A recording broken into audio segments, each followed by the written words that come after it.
I keep saying it, man. This kid, he's special. I want some nasty. Are we having fun yet?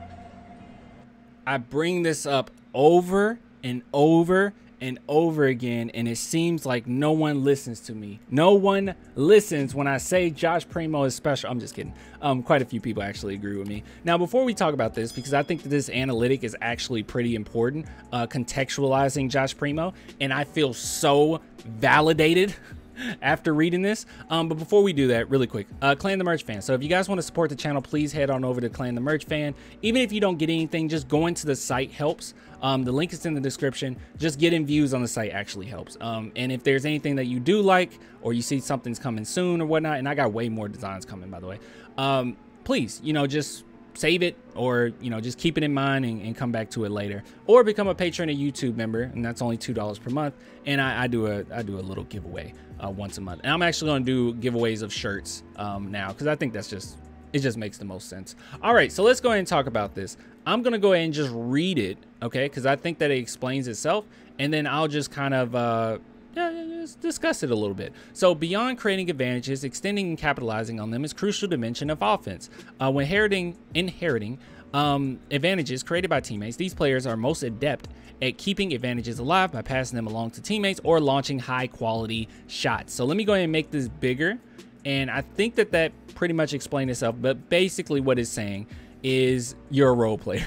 Okay, you're a player that you were given an advantage, so it was a pass. So in Josh Primo's case, it would have been a pass by DJ or Keldon Johnson, probably one of those two, most of the time, and he was given an advantage. Now, it came down to what he did with that advantage, as far as his role. Now, we know that Josh Primo was jumping back and forth from G League to the Spurs, so I don't think that, you know, down the line or even this season that he's going to necessarily be a role player. It's just what had to happen. Even near the end of last season, he had more of a role, you know, with the team as far as like implementing him into the offense and having him take the ball down the court and running point here and there. The Spurs definitely experimented with it later on, so I think that'll be the same case this season. But we're talking about role players of last season, so this is regular season only, minimum of 4,000 possessions, and we can see on here that these are basically a lot of role players. So how well did Josh Primo do when he was passed the ball and he had to make a decision on whether to shoot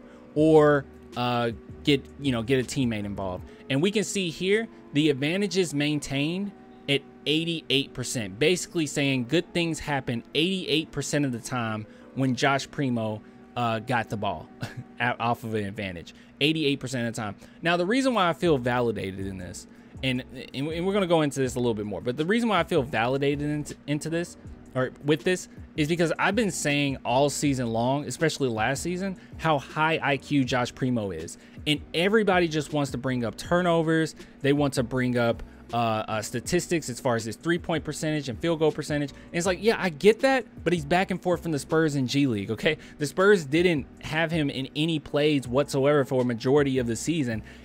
And on top of it, he's like 12 years old. So like, I don't know. I didn't understand it. I was like, dude, come on, like give him some type of break. He's a kid. And now we can kind of even see that even though he was 18 years old, okay, even though he was like a 9-year-old, with Joe Ingles, he was right next to him. Now, don't get me wrong. Like this says 6.9 advantages inherited, so 6.9, and then you say Joe Ingles 9.3, and a few people have higher ones, obviously. But you can see that Josh Primo is right there with the best of them as far as the role players last season. He's a very smart player. He knew exactly what to do with the ball. It also makes sense that Popovich, oftentimes, especially when the season went on, he had Josh Primo in crucial situations, like under 5 minutes, within 5 points. Josh Primo was there for his age, for what we were using him for. Like that is stupid impressive. And we can even look back and think of a few times this season that Josh Primo did show up. I think if the Spurs won more games, he would be put more on notice. But yeah, he did show up in these moments, and he's continuously making good decisions. So obviously, like I said, these are all role players, okay? So we're not going to see Ja Morant on here or anything, because how many advantages is he really given? Like, he's making the advantages, right? But I think that this is good just to contextualize And I'm sorry, when you're right there with Joe Ingles, who is like one of the to me, in my opinion, one of the highest IQ players, that's just stupid impressive to me. And we can see it's a minimum of 4,000 possessions. So, but yeah, this is just stupid impressive. All these guys, that's really good. And Gary Payton, I'm sorry, man, you on the Golden State Warriors, like, is it that hard to get? I'm just kidding. No. It's important. All of it's important. But yeah, he's right there with the best of them. He's very smart, very high IQ. I've been saying this for so long, and I think that this analytic basically proves that. It's one of those things where I had it when it came to the eye test, and I'm like, dude, I see it. I definitely see it, but I couldn't necessarily like back it up with any data. But as we can see here, this validates it. Okay, I'm sorry. I was right. You were wrong. Anybody that said that he wasn't high IQ, you're factually wrong now. You're objectively wrong. But anyways, I'll get with you guys later, man. If you want to support the channel, as I always say, look, clanthemerchfan.com, link in the description for that, or become a patron YouTube member, only $2 per month. I really love you guys. Thanks so much for all the support. And until next time, deuces, man.